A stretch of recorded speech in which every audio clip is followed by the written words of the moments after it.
Hey guys, it's Cory again, here to talk to you about movies and stuff. This is the show where I go through my DVD collection and review selections from it, regardless of how good they are or how much I like them. As I've mentioned before, I've collected countless DVDs over the years, and I've watched them all so many times that I've decided to start talking about them and sharing my opinions with you. So when I'm searching for a movie to review, I grab a handful of DVD cases and pick the one that I'm most interested in discussing.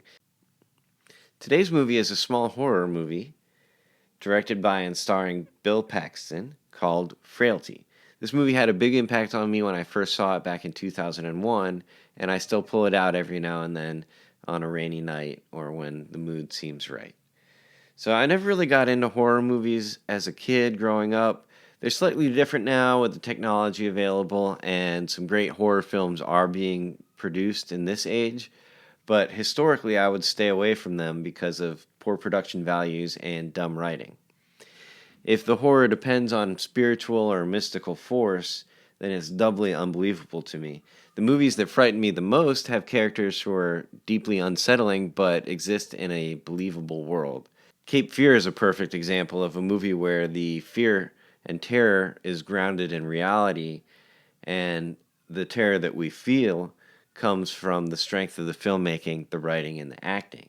So this movie, Frailty, stuck with me for a long time, but not in a way that makes you feel icky like Hereditary or Requiem for a Dream. This film had a perfectly crafted little story that freaked the hell out of me the first time I watched it. A movie like this, if it had just come out, I would have to tread very lightly. It's got a lot of twists and turns, and I wouldn't want to reveal any spoilers. But since this movie came out 20 years ago, I don't think anyone will mind. However, the twists are well executed, and if you have a chance to watch this movie fresh with no expectations like I did, that's probably the best way to enjoy it. That was a spoiler warning. Now on with the show. This movie uses a frame story to bring you in. Matthew McConaughey is telling the story of his childhood to a detective, Powers Booth, on a rainy night. The film flashes back to the 60s, to the story of two boys who are maybe 8 and 10 being raised by their widowed father, Bill Paxton. Everything seems fine until the dad wakes the boys up in the middle of one night and tells them that he'd been visited by an angel. God had commanded him to rid the world of demons, and the three of them were chosen to go on this holy mission. The older son, Fenton, has a hard time believing his dad, but the younger son believes every word. When their father starts murdering people that were shown to him to be demons, he asks for help from his sons. Fenton is not okay with this, and he tries to convince his little brother, but his little brother tells on him because the little brother says he can see demons too. The father makes Fenton dig a secret room under the garage, ostensibly to torture people, but then he locks him in there for punishment.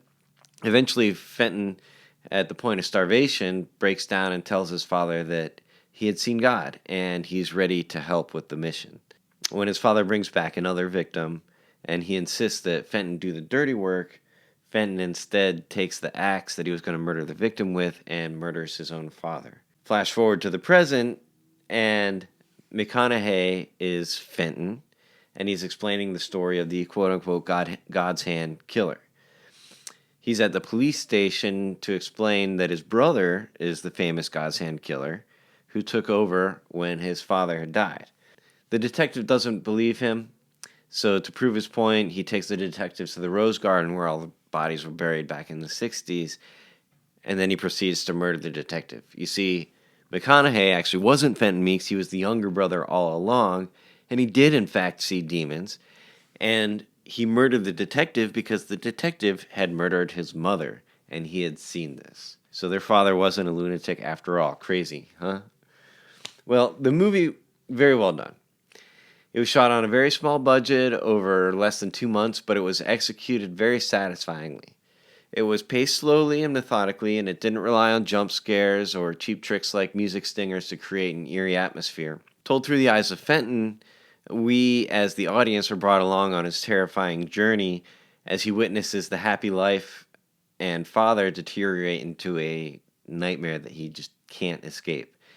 But the part that stuck with me the most is the idea that a loved one could lose their mind and just start hurting people.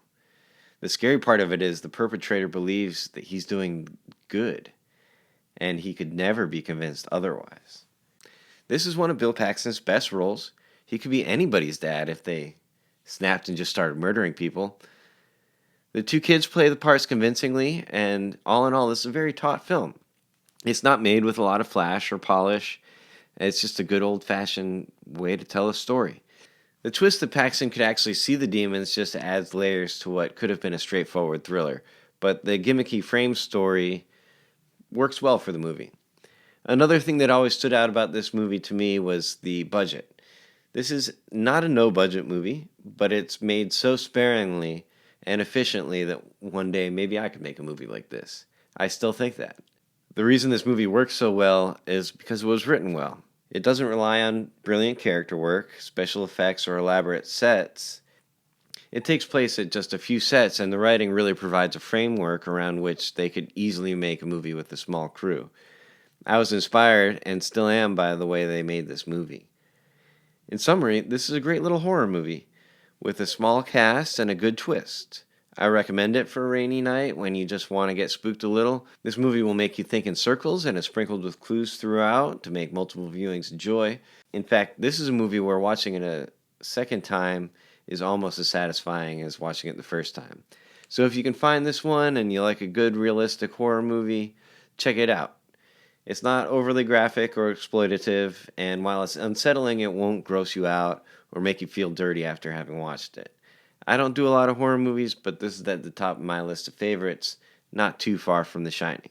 That's my 2 cents. If you enjoy what I'm doing, if you think he could actually see the demons, if you think he couldn't see the demons, give the video a like, give it a share, leave a comment below.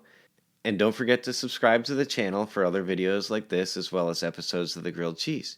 Thanks for watching. See you next time.